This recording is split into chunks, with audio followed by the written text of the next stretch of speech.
యేసు ప్రభు వారి రహస్య రాకడకు గల గుర్తులలో మరొక గుర్తును ఈరోజు జ్ఞాపకం చేసుకుందాం. అదేమనగా యెరూషలేము దేవాలయము కట్టించబడుట. యెరూషలేము దేవాలయ నిర్మాణానికి యేసు ప్రభు వారి రహస్య రాకడకు సంబంధం ఉంది.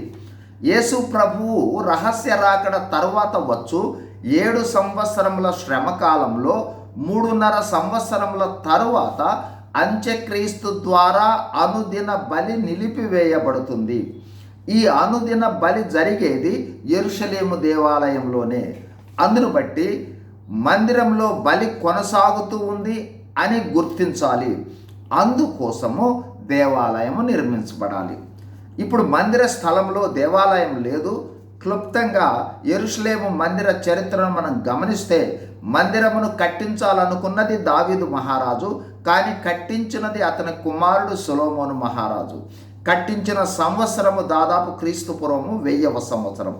తరువాత క్రీస్తు పూర్వము 587-86 సంవత్సర సమయంలో బబులోను రాజు నెబుకద్నెజరు దేవాలయమును నాశనం చేశాడు. ఇశ్రాయేలీలు 70 సంవత్సరముల చెరలోనికి వెళ్ళారు. చెరలో ఉన్నప్పుడు ఎజ్రా, నెహెమ్యాల నాయకత్వంలో పునర్నిర్మాణము క్రీస్తు పూర్వము 516 BC సంవత్సరములో జరిగింది. దీనిని రెండవ ఆలయము అంటారు. ఈ రెండవ ఆలయము రోమా చక్రవర్తి టైటస్ ద్వారా క్రీస్తు శకము 70వ సంవత్సరంలో నాశనం చేయబడింది. ప్రస్తుతము అక్కడ దేవాలయము లేదు. ఆ దేవాలయం ఉన్న ప్రదేశంలో ఇప్పుడు 2 ఇస్లామిక్ నిర్మాణాలు, dome of the rock, Al Aqsa మసీదులు ఉన్నాయి. ప్రస్తుతం ఇశ్రాయేలీల ఆధీనంలో ఉన్నది మందిర పశ్చిమ భాగంలో ఉన్న గోడ. దీనినే ఏడ్పుల గోడ అంటారు. యేసు ప్రభు వారి రహస్య రాకడ సమయానికి యెరూషలేము దేవాలయము తిరిగి కట్టబడాలి. అందుకోసం ఇశ్రాయేలీలు మందిర నిర్మాణానికి అవసరమైనవన్నీ సమకూర్చుకున్నారు. ఇంకా చేయవలసిన ప్రయత్నాలు తీవ్రంగా చేస్తున్నారు. యెరూషలేము మందిర నిర్మాణముతో యేసు ప్రభు వారి రహస్య రాకడ ముడిపడి ఉంది.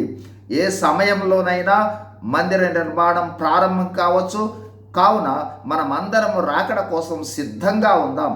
రాకడకు అనేకులను సిద్ధం చేద్దాం.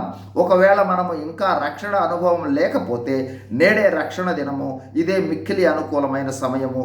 యేసు ప్రభువును విశ్వసించడం ద్వారా రక్షణలోనికి వచ్చి రాకడలో ఎత్తబడినట్లుగా ప్రభు మనకు సహాయం చేయనుగాక. God bless you. Thank you.